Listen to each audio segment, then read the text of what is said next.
राधे राधे। राधे राधे महाराज जी। महाराज जी, जब हम लोग पूरी ईमानदारी से अपने काम अपने रिश्तों को निभाते हैं, उस मेहनत का फल नहीं मिलता, फिर भी हम पूजा पाठ करते हैं पूरे दिल से, बट महाराज जी कभी कभी विश्वास टूटता आप रहता है। हमें बताओ, अभी खेती बोओगे तो आज ही रोटी दाल उसकी पालोगे क्या? किसका प्रश्न है? अभी खेती बोओगे, गेहूं बोओगे तो आज ही रोटी बना लोगे क्या उसकी? कितनी पूजा पाठ करते हो, कितना जप करते हो, कितना ध्यान करते हो, लेकिन पीछे जन्मों के जो किए हुए पाप कर्म है, उनका जो बनकर प्रारब्ध है, उसको कौन भोगेगा? पीछे की फसल अभी खाओ और अभी की फसल आगे मिलेगी। संत महात्माओं की तुलना में तुम कितना भजन करते हो?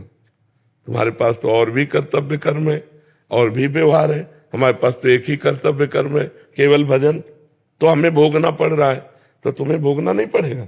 अगरबत्ती धूप बत्ती लगाती हो, इससे तुम्हें भगवान में अश्रद्धा हो जाती है, तो भगवान को नौकर समझा है क्या?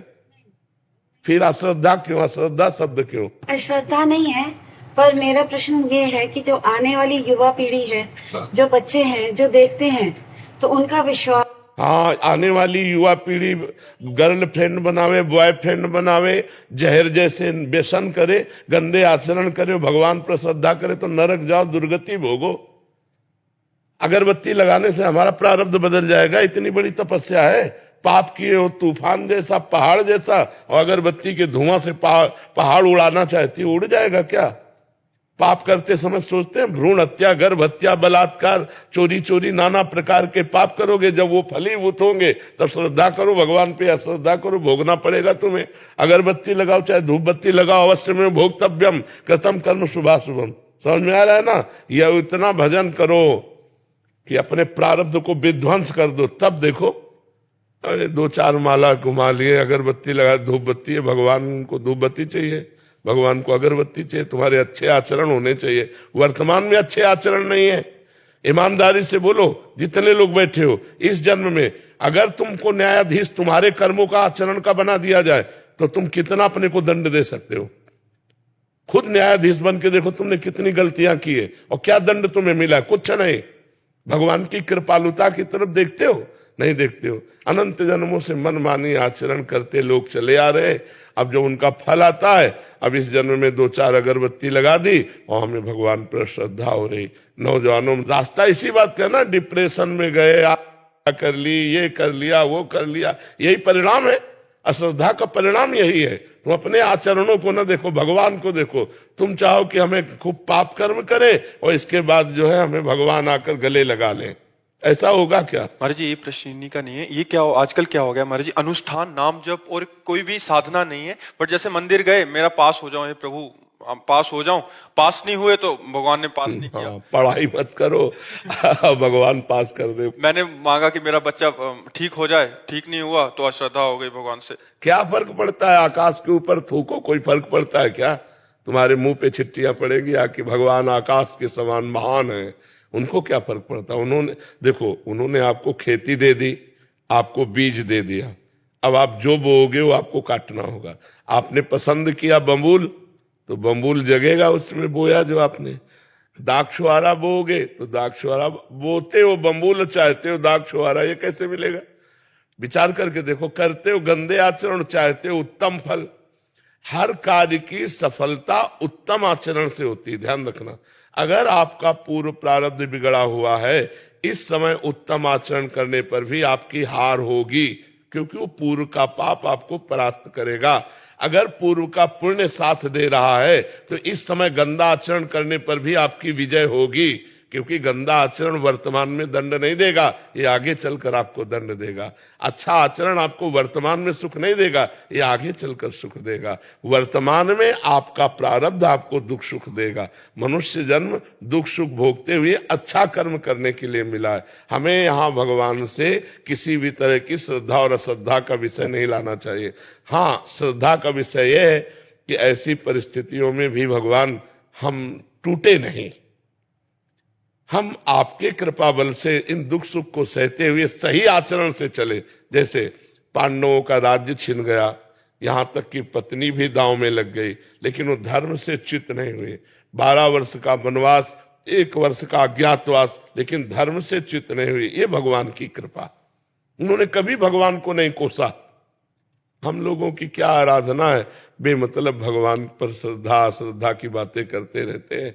भगवान क्या है, महान है, वो एक महान पावर है।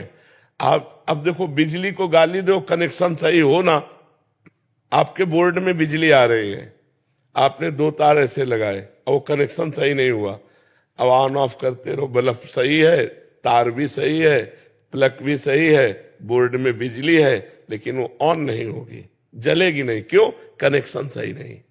वो पावर है, परमात्मा पावर है, उससे सही कनेक्शन करो, सही आचरणों के द्वारा, पवित्र भोजन, पवित्र आचरण, पवित्र विचार, पवित्र नाम जप करते हुए, तो देखो आपके अंदर पावर आ जाएगा। बड़े से बड़े दुख को मुस्कुराकर सहोगे और जय बोलोगे, अश्रद्धा नहीं होगी, जय बोलोगे। देखो ठाकुर हरिदास जी चैतन्य महाप्रभु के परिकर में हरे कृष्ण 3 लाख नाम जप करते हैं। यवन बादशाह को काजियों ने भर दिया तो उनको बंदी बना लिया गया और कहा गया कि आप यवन कुल में जन्मे हो, तो उनको सजा दी गई 22 बाजारों में कोड़े मार मार करके उनको मृत्यु दंड। कोड़ा जब लगता तो कहते हरि बोल, हरि बोल, जय हो प्रभु आपकी। यह भक्ति, यह भक्ति। हरे कृष्ण बोल रहे हैं, भगवान का नाम जब, ये कोई अपराध है? और दंड उसका क्या है? 22 बाजारों में मार कोड़े मृत्यु दंड।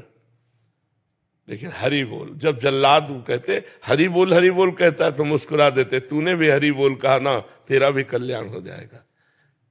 जो वास्तविक भगवान के पावर से जुड़ गए हैं, देखो देखो ये है पावर। प्रहलाद जी को आग में रखा जा रहा है, जय श्री हरि।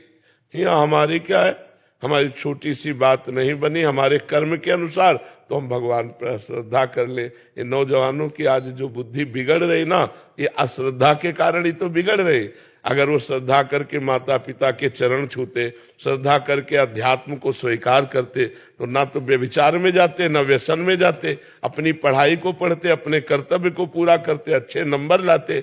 भाई अपने चैप्टर में बुद्धि तभी लगेगी जब हमारी बुद्धि शुद्ध होगी, एकाग्र होगी। अब व्यभिचारी की बुद्धि शुद्ध होगी क्या? अपवित्र बुद्धि। व्यभिचारी की बुद्धि एकाग्र होगी क्या? नहीं, चंचल बुद्धि। व्यभिचारी की बुद्धि व्यसन रहित होगी क्या? नहीं, नशेबाज। तो नशेबाज, व्यभिचारी और चंचल बुद्धि वाला किसी भी चैप्टर को कंठस्थ नहीं कर सकता, किसी भी विषय में सफल नहीं हो सकता। ये लोग कैसी बातें करते हैं, भगवान पर श्रद्धा नहीं, ऐसे नहीं चला जाता। ब्रह्मचर्य से रहो, पवित्र आचरण करो, पवित्र भोजन करो, एकाग्रता पूर्वक पढ़ाई पढ़ो, हर विषय में पास हो जाओगे, हर विषय में पास हो जाओगे। तुम्हारे ग्रंथ तो इतने, हमारे ग्रंथ तो इतने मोटे मोटे हैं, और सूक्ष्म विषय है, तुम्हारा तो स्थूल विषय है।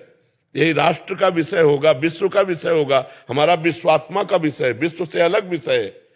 ये विश्व में जो दिखाई दे रहा उससे अलग विषय है, हमारा सूक्ष्म विषय है, उसको पढ़ना है। अब ब्रह्मचर्य नहीं रहोगे तो बुद्धि शुद्ध नहीं रहेगी, आहार गलत करोगे बुद्धि से। अब आजकल के नए नए बच्चे वो क्या कहते हैं, वो जो सेमई जैसा होता है, हाँ लूडन, ये हार रह गए हैं, नहीं रह गए। 1 किलो मठा और 4 रोटी और उसमें हरी धनिया का नमक मिला खाओ, दंड बैठक मारे तो समझ में आवे नहीं। अब इतनी सी चाय पी लिए और ये चाउमीन खा करके गुजारा कर रहे और अपने को स्वस्थ रखना चाहते हो।